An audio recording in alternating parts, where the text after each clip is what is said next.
Hello बच्चों, मैं doctor Priyanka एक बार फिर से आज आप सबके सामने। बच्चों, आज जो मैं ग्लोबलाइजेशन में टॉपिक्स उठा रही हूँ वो 2 5 मार्कर क्वेश्चन है। पहला तो है इंटर फर्म ट्रेड और उसके साथ कंपैरिजन है इंट्रा फर्म ट्रेड का। और दूसरा हमारा जो टॉपिक है वो है ऑफशोर बैंकिंग। ये जो 2 क्वेश्चन है ये आपके पेपर्स में अक्सर 5 मार्कर्स क्वेश्चन में मैंने देखे हैं, तो आज हम इन्हीं दोनों को डिस्कस करेंगे अपनी वीडियो में। तो सबसे पहले बात करते हैं intra firm trade and inter firm trade के बीच में डिफरेंस। देखिए, इंट्रा फर्म ट्रेड और इंटर फर्म ट्रेड क्या होता है। ये इंट्रा फर्म ट्रेड एक ऐसा ट्रेड है जिसके अंदर परफॉर्मेंस चेक की जाती है 2 डिफरेंट यूनिट्स की एक सिमिलर फर्म के अंदर। जब हम एक ही फर्म की 2 यूनिट्स के बीच में आपस में ट्रेड करते हैं, मटेरियल्स का, लेबर का, मशीनरी का, तो उसको कहा जाता है इंट्रा फर्म ट्रेड। बट यही ट्रेड जब 2 अलग अलग फर्म्स के बीच में होता है एक ही इंडस्ट्री की, उसको कहते हैं हम इंटर फर्म ट्रेड। एक एग्जांपल लेती हूँ कि जैसे हमने बात की इंट्रा फर्म की। इंट्रा फर्म में जैसे मैंने एक कंपनी उठा ली रिबॉक। अब रिबॉक कंपनी के अंदर अगर मैं लेती हूँ कि आपके 2 डिविजन्स ले लिए मैंने, 2 डिविजन्स जब मैंने लिए, इसके अंदर 2 यूनिट्स उठा लिए, तो उनके बीच में जब लेबर का, रॉ मटेरियल का ट्रांजेक्शन्स होता है आपस में एक दूसरे की, चाहे बेशक हेल्प के लिए या अपनी कॉस्ट को कम करने के लिए, तो उसको कहा जाता है इंट्रा फर्म ट्रेड।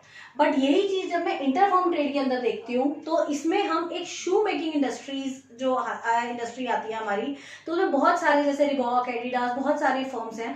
तो किसी भी 2 फर्म को उठा के अगर मैं ट्रेड करती हूँ तो वो इंटर फर्म ट्रेड कहलाती है। और ये ट्रेड ज्यादातर किया जाता है बेसिकली अपनी वीकनेस को दूर करने के लिए। सपोज अगर कंपनी ए को कंपनी बी से ट्रेड करना है, इस वजह से क्योंकि कंपनी ए के पास वो क्वालिटी नहीं है जो बी के पास है, तो वो अपनी जो कमियां है उसको दूर करने के लिए वो ट्रेड करता है, तो वो इंटर फर्म ट्रेड के बीच में आती है।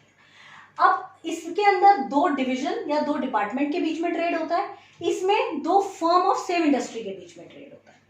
Third point of difference is, ये किया जाता है अपनी एफिशिएंसी को, डिपार्टमेंट की एफिशिएंसी को बढ़ाने के लिए, बट ये किया जाता है अपनी वीकनेस को दूर करने के लिए या कंपेयर करने के लिए कि हमारी फर्म में कितनी वीकनेस है एज कंपेयर टू अदर्स।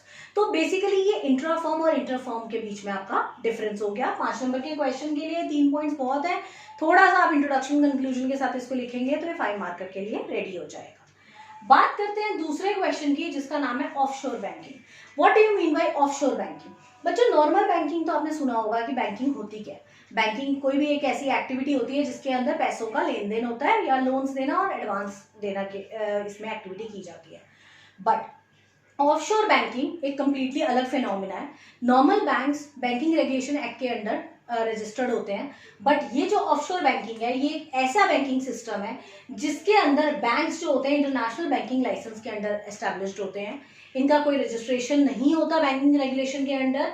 दूसरी बात, इसके अंदर ऐसी कोई बिजनेस एक्टिविटी भी नहीं होती जो नॉर्मल बैंक्स करते हैं, मतलब नॉर्मल बैंकिंग वाली कोई एक्टिविटी इसके अंदर नहीं होती। ये बैंकिंग ज्यादातर की जाती है सिर्फ पैसों को हाइड करने के लिए। इनका काम ही है हिडन मनी को छुपाना। देखिए, मोस्टली आपने स्विस बैंक का नाम सुना होगा, बहुत बार सुना होगा और हर किसी ने सुना होता है। वो किस लिए खोला गया है? वो ज्यादातर जितने भी हमारे बड़े बड़े कैपिटलिस्ट हैं या हमारे पॉलिटिशियंस हैं, उन सबके मोस्टली उस बैंक में अकाउंट है। तो ये क्या है? वो ये ऑफशोर बैंकिंग है। ये ज्यादातर बैंक्स आइलैंड्स के ऊपर बनाए जाते हैं, कोई ऐसी जगह पर बनाए जाते हैं दूर दूर, जो उस कंट्री से बहुत दूर होते हैं जिन कंट्री से ये लोग डील करते हैं। ये अपनी खुद की कंट्री से कभी भी डील नहीं करते, अपने खुद की कंट्री की बैंकिंग यूनिट से डील नहीं करते। ये ज्यादातर दूसरी कंट्रीज के लोगों के साथ डील करते हैं। देखिए, due to less regulation and transparency, accounts with offshore banks were often used to hide undeclared income.